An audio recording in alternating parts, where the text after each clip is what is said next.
All right, so let's try this out. Let's try our strategy out on some examples. So here we have a couple examples, A and B. And remember that what we want to do is we want to evaluate the function at the endpoints. Then we want to find the critical points of the function, and then evaluate f at those points. And then we just compare the values, right? Which one has the highest output? That's the maximum. Which one has the lowest output? That's the minimum. Okay, and we're talking about in absolute terms, right? All right, so part A. So first I'm going to find f of 1. Okay, and so I'll just plug in 1 to that function. So it's going to be -1 squared plus 3 times 1 minus 2. So you can evaluate this on your calculator in your head by hand. And so -1 plus 3 is 2, and 2 minus 2 is 0, right? So that comes out to 0. Okay, and then f of 3, so we'll plug in 3 here.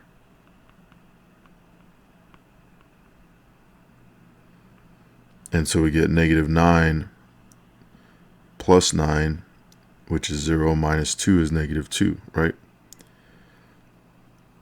All right, so those are candidates for absolute extrema. And so now we want to find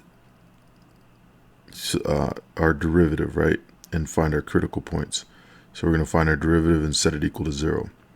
So f prime of x is -2x plus 3, right? If I take the derivative of this. And so then I want to set that equal to 0. And we see that if we add 2x to both sides and divide by 2, we get x equals 3 over 2. Okay, and then we just have to check, is 3 over 2 in this interval, right? And it is, right? So this is in the interval, so we can use it. Okay, and I don't want to box that up, but this is check that it's in the interval, right? And now we want to find f of that value. And it could be multiple values, right? We could have multiple critical points in the interval that we would also evaluate. So I'm going to plug this into the original, right? Not to the derivative, because I already know if I plug it in the derivative, I'll get 0, because we just solved for that, right? But if I plug it into the original function, let's see what we'd get. And let's see if it's larger or smaller than either the values that we got so far. So we have -3 over 2 squared plus 3 times 3 over 2 minus 2, right? And once again, you can evaluate this on paper, by hand, or you can plug it into your calculator or in your head. All right, so this is what we get. Okay, and then when I combine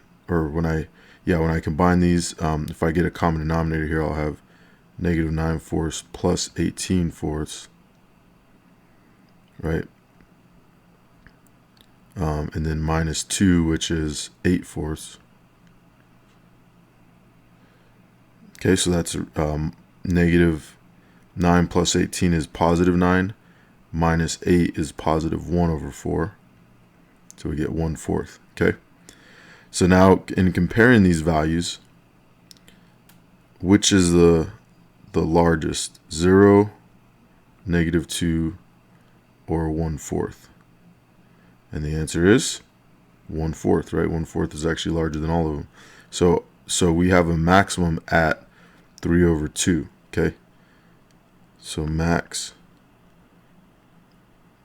at 3 over 2. Okay, and our maximum value is 1/4, right? So it says find the absolute maximum and minimum. So max at 3 over 2, and that maximum value is 1/4, right? So that's the actual value. All right, so then what's the lowest of these values? It's obviously not going to be this one. So between 0 and -2, -2 is the lowest, right? And that happens at x equals 3. So we have a min at 3, at x equals 3, and that minimum value is -2. All right, and so those are our answers here.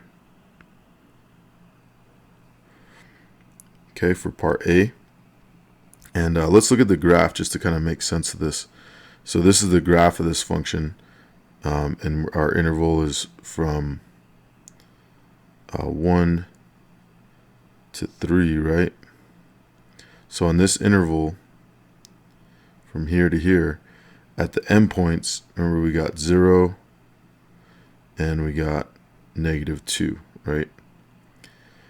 And then we found our critical point, which was 3/2, right? And we found that the output at that point was 1/4, okay? So we can see that the highest value in this interval is 1/4, right? So that was the maximum, the absolute maximum in this.